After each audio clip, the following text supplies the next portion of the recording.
100 days of customer psychology day 6.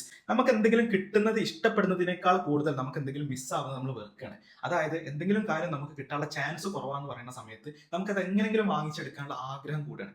സാധാരണഗതിയിൽ നമ്മളൊരു product കാണുന്ന സമയത്ത് കുറച്ച് ക്വസ്റ്റ്യൻസ് നമ്മളോട് തന്നെ ചോദിച്ചിട്ടാണ് ഇത് വാങ്ങണം എന്നുള്ള ഒരു തീരുമാനത്തിലേക്ക് എത്തുന്നത്. ഒന്നാമത്തെ ക്വസ്റ്റ്യൻ എന്ന് പറഞ്ഞു കഴിഞ്ഞാൽ ഇത് ആക്ച്വലി എനിക്ക് ആവശ്യമുണ്ടോ എന്നുള്ളതൊന്ന് ഉറപ്പ് വരുന്ന ഒരു ക്വസ്റ്റ്യൻ ഉണ്ടാവും അല്ലേ. അതിനുശേഷം വർത്താണോ എന്നുള്ളൊരു ക്വസ്റ്റ്യൻ ചോദിക്കും, പ്രൈസ് കമ്പയർ ചെയ്യും. അതിനുശേഷം നമുക്കൊന്ന് ഡിലേ ഉള്ള ടെൻഡൻസി ഉണ്ടാവും. ഇപ്പൊ തന്നെ വാങ്ങുന്നില്ലല്ലോ, കുറച്ചായിട്ട് വാങ്ങിയാൽ മതിയല്ലോ എന്നുള്ളൊരു ടെൻഡൻസി നമുക്ക് വരും.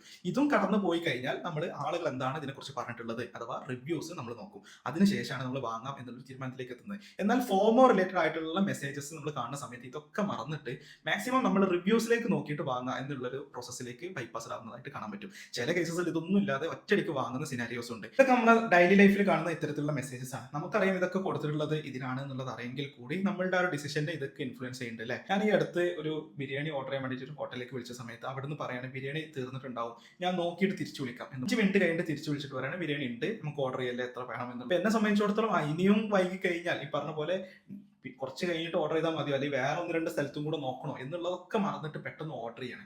എൻ്റെ ഒരു ക്ലയന്റ് ഉണ്ടായിരുന്നു, കാറ്ററിംഗ് ക്ലയന്റ്. ഞാൻ ആളായിട്ടും ഷെയർ ചെയ്ത സമയത്ത് ആൾ പറഞ്ഞു ഇത് ഇത്തരത്തിൽ അവർ യൂസ് ചെയ്യുന്ന ഒരു ടെക്നിക്കാണ് എന്നുള്ളത് തന്നെ പറഞ്ഞു. ഹെയ്റ്റ് ലോസിങ് എന്നുള്ള ആളുകളുടെ ആ ഒരു ടെൻഡൻസിനെ നമ്മൾ യൂട്ടിലൈസ് ചെയ്ത് കഴിഞ്ഞാൽ നമ്മുടെ ബിസിനസ്സിൽ പെട്ടെന്ന് കൺവേർട്ട് ചെയ്യാനും പെട്ടെന്ന് സെയിൽ ഇൻക്രീസ് ചെയ്യാനും നമുക്ക് പറ്റും. അപ്പോൾ നമുക്ക് കസ്റ്റമർ സൈക്കോളജി ഡേ 7 വീണ്ടും കാണാം.